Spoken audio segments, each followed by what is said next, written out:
So, you're a business owner dedicated to the significant and sustainable growth of both you and your business. Welcome to the Add a Zero podcast. Hi, I'm Jay Allen from My True North. Welcome to the Add a Zero podcast, where we share with conscientious business owners how to be able to significantly and sustainably scale both them and their businesses. And today, we're talking specifically around the six-figure market and understanding the three most common challenges that six-figure businesses face as they push towards that elusive seven-figure milestone. And today, we're looking at the most common of those challenges: money and cash flow. Now, don't get me wrong. Getting to six figures is a great achievement.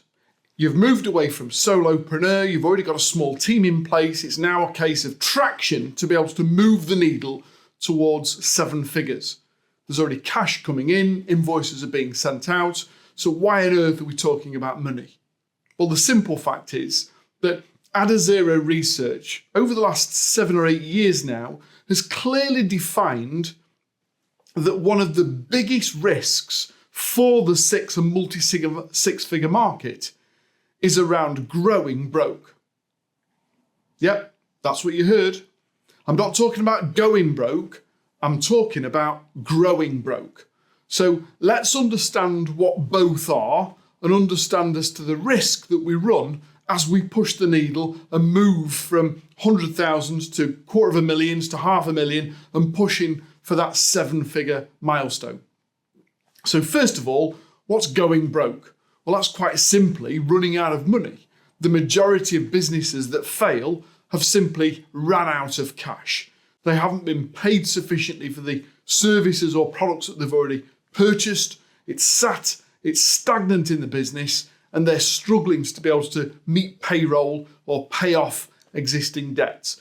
Often HMRC, staff salaries is usually the last ones to go, but it's about being able to run out of cash to be able to sustain the business. And therefore, the understanding of burn rate and the speed in which we are getting through cash has a significant impact on the decisions that we then make within the business.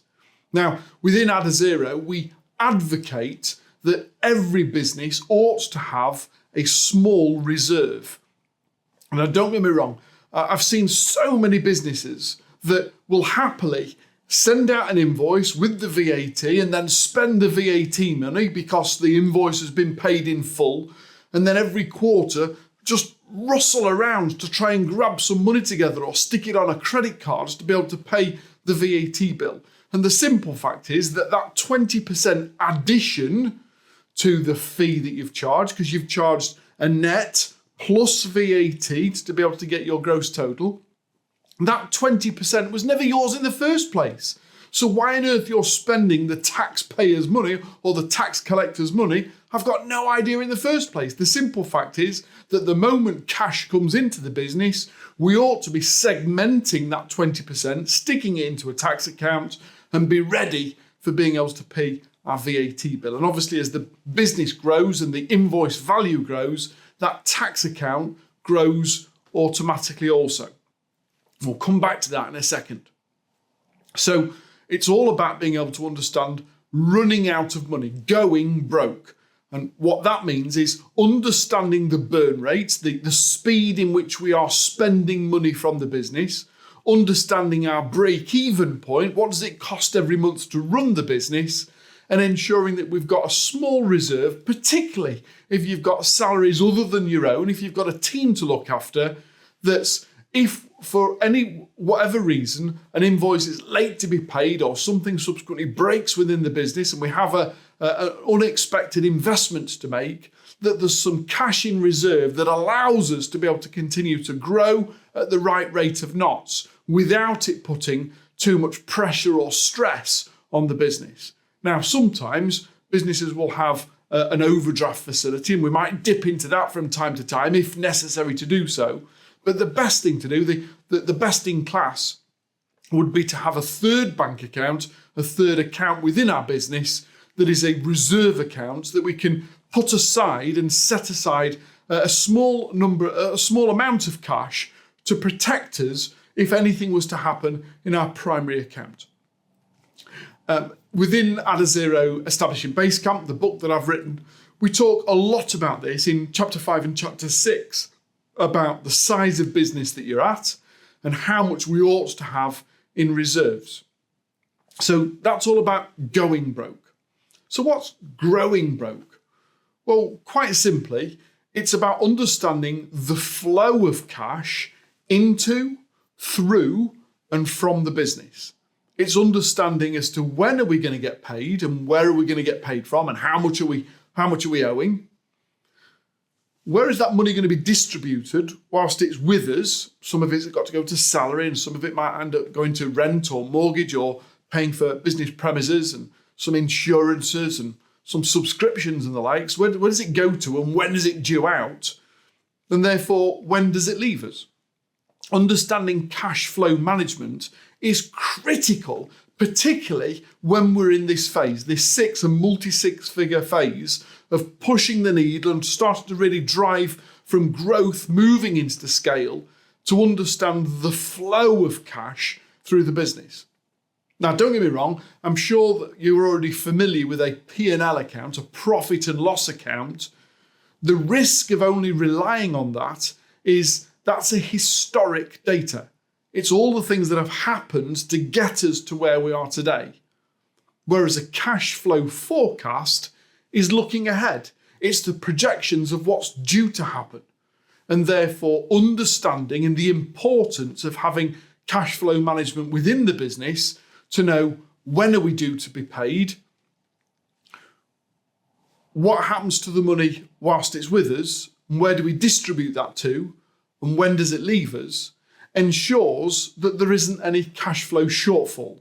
And what I mean by that is money that's due in but hasn't arrived yet, at the same time as money that's due out that we don't have sufficient in the account. And the best example of that is when businesses do 30 days notice or 30 days invoice on account. We're going to do the work, we're going to submit an invoice, and then 30 days from there, we expect to be paid, and then possibly have to send a first chase letter and a second chase letter and a third chase letter, and then have some reassurance that it'll be in the bank by Friday. And before you know it, it's 7, 8, 9 weeks after the work was done before you start to receive payment. In the meantime, the landlord hasn't waited 9 weeks to be paid his rent, and certainly the staff won't be waiting 9 weeks for their salary. So there's some additional costs within the business that if we end up incurring them, does that dip into that savings account that I talked about? Or are you at risk, if you haven't got one, of running out of money whilst waiting to be paid? And this is the big risk in the six-figure category. Understanding how to be able to manage cash flow to ensure that money is coming in at least the same rate as it's leaving the business. So, if we understand now the two risks to the business when it comes to money and cash flow, what do we do about it? Well, the simple fact is, and I know this sounds a lot more simple than you might think it's going to be in business, but the bottom line is, it's your business, and therefore it's up to you as to how you run the business. I've had so much kickback from customers, old and new, that have said, yeah, Jay, but we invoice corporate, and corporate insist on paying on 60 and 90 days terms. And the simple fact is, but you accepted that job. You accepted to work on their terms. And unless you've cash flowed forecast sufficiently that you've got the capacity to be able to absorb 90, 100, 110 days between doing the work and being paid, then the risk to the business is on you.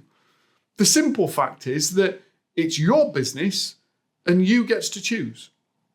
And it might take a significant amount of negotiation if you're working with a bigger business. But the simple fact is that if you're willing to accept that risk, then that's the risk that you're running in the business, of the risk of growing broke. Now, don't get me wrong, I'm not preaching from a place of converted. I've talked about right at the very beginning of episode 1, or series 1 rather, in the first 2 or 3 episodes where I talked about my business failure. My first business, which was on a rapid growth trajectory. We were a multi-6-figure business looking to be able to get to our 7-figure target, our 7-figure milestone, when I signed a contract with a large corporate and accepted their terms and conditions of being paid within 90 days of the work being done. I ended up having to incur the costs of not just 1 or 2, but 7 members of staff working on that contract, requiring at those days a fortnightly paycheck, including, some insurance, some qualification payments and some accreditations, a company car, a mobile phone, a laptop, all of the additional expense to be able to kit out 7 members of staff, knowing full well that it was going to be at least 90 days after we'd started the job before we got our first invoice paid. By the time we were due to be paid in 90 days, we would have already submitted a second and a third invoice for the work done in months 2 and months 3. There was a significant amount of cost, almost £100,000 worth of outgoings that I had to incur before the first invoice was due to be paid. And that's presuming that as a new customer on their framework that you're going to be paid in 90 days. I can almost guarantee that unless you've got some form of ironclad contract, that the first time that you do this, I'd be banking on paid in 100, 110, possibly even 115 days from when you first start the job. And if you can't afford to bankroll that, then you're growing broke. Your expenditure is quickly evaporating quicker than the costs that was coming into the business, the cash coming into the business. And although it's owed, you can't give somebody a salary that says an IOU. We've got to give them hard cash. So we incurred that cost. I invested a significant amount of money back into the business by means of a director's loan. I put my own money back into the business to be able to finance it for 90 days with the presumption that we were going to be paid on time. And as you know, if you've been listening to the podcast all the way from the very beginning, that client was Woolworths. It was 2008 and we never got paid. £224,600 in outstanding invoices and not a single penny paid. Growing broke. It's a real issue that you have to be willing to address if you want to be able to move from 6 and multi-6 into 7-figure. Understanding your cash flow and being willing to have things in place to protect that, or a residual fund to be able to monitor that so it doesn't interfere with the growth and evolution of the business. So one of the things that you could do is renegotiate payment terms. One of the things that we now do, particularly when you've got working with big corporates and they are almost insistent on 60, 90. I've even seen a couple in the construction industry expecting to go for 120 days, 4 months without payment. One of the things that we now advocate within Adazero is to go back once the contract's signed and renegotiate fees. If you know your profit margin well enough, it might be possible that you could say, look, if it's important to you, if it's critical to you that we have to wait 90 days, would you be willing for the first 90 days until we've gotten to a monthly regular payment schedule to be able to pay us fortnightly if we were to offer a 1 or 2% discount on our fees for that period of time? And it might be possible to be able to renegotiate your fees in conjunction with a quicker payment turnaround during that initial payment period. I certainly know that we're members of the Fair Pay to Small Businesses scheme set up by the Federation of Small Businesses a long time ago now, that says, as a business, we guarantee to pay all of our suppliers within their payment period, within their payment terms. We've got a couple of our suppliers that their payment terms are payment on receipt. The moment we receive the invoice, it becomes payable. And for those customers, we make payment within 24 hours. It's part of our commitment to being able to further support the guidance and help of other small business owners. But in doing so, we also expect people to pay us within our payment terms. We can't give that unless we can expect it also. And therefore, all of our customers and all of our suppliers are written to and advised that we are members of the Fair Pay to Small Business Scheme. And as a result, this is what we promise to do to our suppliers. And this is what we ask that you promise to do as us being the supplier. And it enables us to be able to have a really direct understanding of our cash flow forecast, to understand where money's coming from, when it's going to arrive, where it's going to be allocated to, and when it's due to leave us. That's the biggest challenge that we've witnessed from over 8,500 clients over the last 10 years in the six and multi-six-figure space, is being able to manage the cash flow in the business and to have some proper structure in place to know where money's coming from, having already allocated budgets and where it's going to be spent, and when it's due to leave us. I can't encourage you enough, if you haven't got already, to be able to embed a cash flow forecast into your business. Now, if this is something that you'd be interested in, I'm delighted to be able to say that within Adazero, we've done the hard work for you. We've already created a really comprehensive cash flow forecast calculator that we're willing to be able to provide to you as a customer of My True North and Adazero. So when you come on board, rather than having to worry about where to start and a blank spreadsheet, we'll simply give you the spreadsheet with all of the macros already built in, and all you've got to do is to fill in the blank spaces. And as a result, it'll give graphs and tables. It'll be a colour-charted RAG status of red, amber and green, and telling us to where to watch and things to be concerned about. It'll give you a great prediction tool to understand where money's coming from, what to do with it when it arrives, and when it's due to leave. I hope that's been of help to you today. It's been a delight sharing it with you, and I sincerely hope that you've got something in place, and if not, you're now going to put something in place to understand the mass benefit and the confidence it gives you in being able to know where the cash and when the cash is coming into the business. God bless, take care.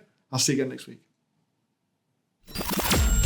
That's all for this episode. As always, we really thank you for listening and welcome your comments, thoughts, and suggestions. So please do drop us a line by emailing podcast@mytruenorth.biz. And don't forget, if you haven't already done so, hit the subscribe button on whichever platform you're listening to this through. And tell your colleagues and business network all about who we are.